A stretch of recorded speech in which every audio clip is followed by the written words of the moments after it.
ডেসক্রিপশনে যে লিংক আছে সেখান থেকে ক্লিক করে সরাসরি চলে আসতে পারবেন হচ্ছে বিকাশ অ্যাপে। আদারওয়াইজ হচ্ছে গুগল প্লে স্টোর বা অ্যাপ স্টোরে গিয়ে সার্চ করবেন হচ্ছে বিকাশ লিখে, লেখার পরে হচ্ছে আপনি সফটওয়্যারটাকে ডাউনলোড করে নেবেন একদম নতুন করে।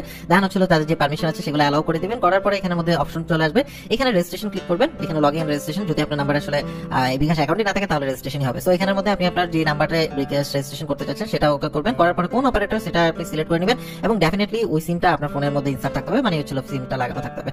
ওকে করেন। করার পরে হচ্ছে এখানের মধ্যে আপনি জাতীয় পরিচয়ের মাধ্যমে করতে চাচ্ছেন নাকি হচ্ছে আপনি জন্ম সনদের মাধ্যমে করবেন। যেহেতু আমরা আজকে জন্ম সনদ দিয়ে কিভাবে অ্যাকাউন্ট করা সেটা দেখাবো, সো জন্ম সনদ সিলেক্ট করলাম। করার সাথে সাথে হচ্ছে আপনার ফোনের মধ্যে একটা ভেরিফিকেশন কোড আসবে অটো রিড করার জন্য, এখানে অ্যালাউ করে দিবেন, সাথে সাথে ওকে হয়ে যাবে। অন্য মানে ফোনে যদি সিম থাকে তাহলে কিন্তু হবে না। আর এখানের মধ্যে আসার পরে আপনি টোটাল ইনফরমেশন গুলো দেখতে পারবেন, মানে শর্তগুলো। এবং মজার কথা হচ্ছে যে এখানে এই শর্তগুলো ডেফিনেটলি আপনি বাংলা ভাষায় পড়ে নেবেন, তাহলে আপনার জন্য সুবিধা হবে। বিকজ হচ্ছে এখানে অনেক কিছু টার্মস এন্ড কন্ডিশন আছে যেটা আপনার জন্য হেল্পফুল, পড়ে নিলে আপনার জন্য সুবিধা হবে। তো যদি সম্মতি থাকেন দেন হচ্ছে আপনি সম্মতি আছে এটাতে ক্লিক করবেন। সম্মতি দেওয়ার পরে আপনি হচ্ছে নেক্সট অপশনে চলে আসবেন। এখানে আসার পর আপনি তিনটা ধাপের মাধ্যমে আপনি আসলে অ্যাকাউন্টটা করতে পারবেন। একটা হচ্ছে আপনার ডিজিটাল জন্ম নিবন্ধন সনদ লাগবে, যেহেতু সেটা ছবি তুলতে হবে, বাবা মা তথ্য দিতে হবে আর নিজের চেহারা দিয়ে ছবি তুলতে হবে আর কি। তো আমরা বার্থ সার্টিফিকেট নিয়ে আসলাম। আমরা যেই বার্থ সার্টিফিকেটটা বা জন্ম নিবন্ধনটা যেটা আসলে অনলাইনে শো করে, সেটা বাংলা হোক ইংলিশ হোক দুইটার ক্ষেত্রে প্রযোজ্য। পরবর্তী ধাপে ক্লিক করলে সাথে সাথে আপনার মোবাইলের ক্যামেরাটা অন হয়ে যাবে, অ্যালাউ করবেন। এন্ড হচ্ছে এটার একটা ছবি তুলবেন, একদম ক্লিয়ারলি পিকচারটা তুলবেন যাতে হচ্ছে সবকিছু বোঝা যায়। এন্ড দেন হচ্ছে নেক্সটে চাপ দিবেন আর কি। সো নেক্সট অপশনে চলে আসবে, মানে সাবমিট অপশনে চলে আসবে। আর সাবমিট হওয়ার পরে এখানের মধ্যে আপনার নাম, জন্ম তারিখ এবং হচ্ছে সনদ নাম্বার দেখাবে। আমার ক্ষেত্রে ক্লিয়ার আসে নাই, দ্যাটস ওয়াই হচ্ছে আপনাকে নিজে লিখে নিতে হবে।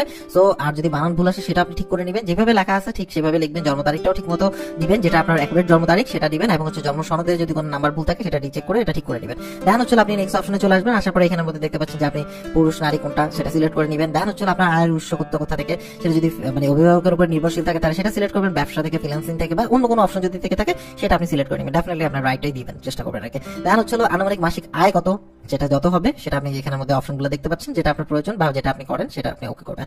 দেন হচ্ছে আপনি শিক্ষার্থী নাকি নাকি আপনি ফ্রিল্যান্সার নাকি কর্মজীবী, মানে কি আপনি সেটা জাস্ট আপনার প্রফেশনটা দিবেন, ওকে করবেন। করার পর নেক্সট অপশনে যাবে শুধুমাত্র বাবা বা মা এই দুইজনের একজনের যদি বিকাশ অ্যাকাউন্ট খোলা থাকে তাহলে সেই ক্ষেত্রে শুধুমাত্র আপনি আসলে অ্যাকাউন্টটা খুলতে পারবেন। সো এখান থেকে যেহেতু বাবা সিলেক্ট করতে পারবেন বা মা সিলেক্ট করতে পারবেন, যে নাম্বারটা আপনি সিলেক্ট করেন। সো বাবা দিলাম। তারপর হচ্ছে আপনার বাবার নাম ইংরেজিতে লিখবেন, ডেফিনেটলি পুরোপুরি পারফেক্টলি বানান করে সঠিক বানান লিখবেন, বিকজ হচ্ছে এটার সাথে এটা তারা কিন্তু ভেরিফাই করে, জন্ম নিবন্ধনের সাথে কিন্তু মিল আছে কিনা সেটা কিন্তু চেক করে। সো তারপরে ফোন নাম্বার দিবেন, ওকে করবেন। ওকে করার পরে হচ্ছে আপনার নেক্সট অপশনে চলে আসবে। এখানে একটু মানে মোটামুটি ভালো আলো আছে এরকম জায়গায় গিয়ে আপনার আসলে সেলফি তুলতে হবে। সো এখানে পর্যাপ্ত আলো আছে কিনা সেটা দেখবেন, স্ক্যান করবে এবং হচ্ছে ফ্রেমের ভিতরে রাখতে চেষ্টা করুন, পুরো ডিটেইলস এখানে দেওয়া আছে। দেন হচ্ছে ছবি তুলনে ক্লিক করেন। করার পরে হচ্ছে আপনার মুখমণ্ডল খুলে হাসুন আর কি, একটু হাসতে হবে। এখানে চিহ্নটা দেওয়া আছে একদম ইজি, জাস্ট একটু হাসবেন। আর হচ্ছে জাস্ট ওই যে সার্কেলটা আছে এটার মধ্যে আপনার ফেসটাকে নেবেন। যদি সবকিছু ঠিক থাকে তাহলে হচ্ছে নিশ্চিত যে মানে আপনার বাটনটা আছে মানে নিশ্চিত করুন, এখানে ক্লিক করলে আপনি হচ্ছে 48 ঘন্টার মধ্যে আপনি বাবা মা সচল বিকাশ নাম্বারে ভেরিফিকেশন কোড প্রদান করে, মানে তাদের কাছে ভেরিফিকেশন কোড পাঠায় আপনি হচ্ছে অ্যাকাউন্টটা করতে পারবেন। 48 ঘন্টার মধ্যে আপনাকে কিন্তু করতে হবে। সো দেন হচ্ছে পরবর্তীতে ক্লিক করলেন। করার পর এখানের মধ্যে লেখা আসবে যে আপনার বাবা মার সম্মতি নিয়ে বিকাশ অ্যাকাউন্টের মানে যাচাই করুন, সম্মতি নিতে হবে আর কি। সো এই ক্ষেত্রে বাবা বা মায়ের বিকাশ নাম্বারে ভেরিফিকেশন কোড পাঠাবেন।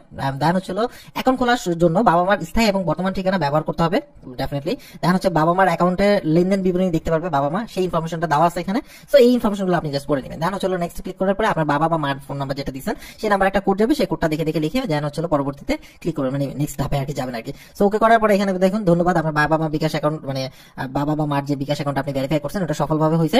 এখন হচ্ছে আপনাকে ওয়েট করতে হবে, ভেরিফিকেশন চলতেছে যেহেতু। সো সেই ক্ষেত্রে আপনাকে ওয়েট করতে হবে কিছুক্ষণ পরে, মানে আপনার ভেরিফিকেশনের জন্য আপনার কাছে আসলে একটা মেসেজ আসবে, যে মেসেজের মধ্যে যদি সবকিছু ঠিক থাকে তাহলে সেক্ষেত্রে আপনি জাস্ট পিন সেট করতে পারবেন। সো আপনি সকল ইনফরমেশন তারা চেক করে দেন হচ্ছে আপনার কাছে মেসেজ চলে আসবে। মেসেজ আসার পরে আপনি আসলে জাস্ট ক্লিক করলে সাথে সাথে আপনার অ্যাপে নিয়ে আসবে ওই লিঙ্কটা। এখানে আসার পরে দেন হচ্ছে আপনি আপনার ফোন নাম্বারটা দিবেন, মোবাইল নাম্বার দেওয়ার পরে ওকে করবেন। ওকে করার পরে হচ্ছে আপনার ভেরিফিকেশন কোডটা চাইবে আবার নতুন করে। সো চাইলে যাওয়ার পরে হচ্ছে আপনাকে কি করতে হবে, নতুন পিন সেট করতে হবে। 5 ডিজিটের একটা কোড সেট করতে হবে। সো 5 ডিজিট ডেফিনেটলি হচ্ছে একই রকম দিবেন না, মানে 111222 এরকম না, আপনি হচ্ছে একটু ডিফারেন্ট টাইপের মানে পিন কোড দিবেন এবং সেটা মনে রাখবেন। সো এটা করে ওকে করার পরে আপনি হচ্ছে এটা চলে আসবে। দেন হচ্ছে আপনি আপনার নাম এবং আদার জিনিসপত্র দিয়ে এটা সেট করে দেবেন। এই হচ্ছে বিকাশের স্টুডেন্ট অ্যাকাউন্ট যেটাকে বলে বা ইয়ুথ অ্যাকাউন্ট। সো এটা এখানের মধ্যে দেখতে পাচ্ছেন যে আপনি কিন্তু 25 টাকা বোনাস পেয়ে গেছেন। আর বাকি টাকা কিভাবে পাবেন একটু পরে জানাচ্ছি, তার আগে হচ্ছে লিমিটটা দেখা দিই। সো এখানের মধ্যে দৈনিক লিমিট হচ্ছে এই অ্যাকাউন্ট থেকে আপনি আসলে দৈনিক সেন্ড মানি করতে পারবেন হচ্ছে 5টি, সর্বোচ্চ 5000 টাকা পর্যন্ত, মানে একদিনের মধ্যে। এন্ড দেন হচ্ছে মোবাইল রিচার্জ করতে পারবেন 50টি, একদিনে 250 মানে 2500 টাকা পর্যন্ত। এন্ড ক্যাশ আউট করতে পারবেন হচ্ছে 5টি, 5000 টাকা পর্যন্ত ম্যাক্সিমাম। এন্ড পেমেন্ট করতে পারবেন 3টা, সর্বোচ্চ এটাও হলো 5000 টাকা পর্যন্ত। আর হচ্ছে মাসিক যদি লিমিটের কথা বলি তাহলে সেক্ষেত্রে সেন্ড মানির ক্ষেত্রে এটা যখন আমরা ভিডিওটি করছি ওই টাইমের জন্য প্রযোজ্য, মানে দিনকে দিন হয়তো চেঞ্জ হতে পারে। সেন্ড মানির ক্ষেত্রে 10টি সেন্ড মানি করতে পারবেন 15000 টাকা পর্যন্ত। মোবাইল রিচার্জ করতে পারবেন 100টি, সেটা হচ্ছে 5000 টাকা পর্যন্ত। ক্যাশ আউট করতে পারবেন 10টি, সর্বোচ্চ এক মাসে 25000 টাকা পর্যন্ত। এবং আপনি পেমেন্ট করতে পারবেন 10টি 20000 টাকা পর্যন্ত, এবং আদার্স লিমিট তো দেখতে পাচ্ছেন।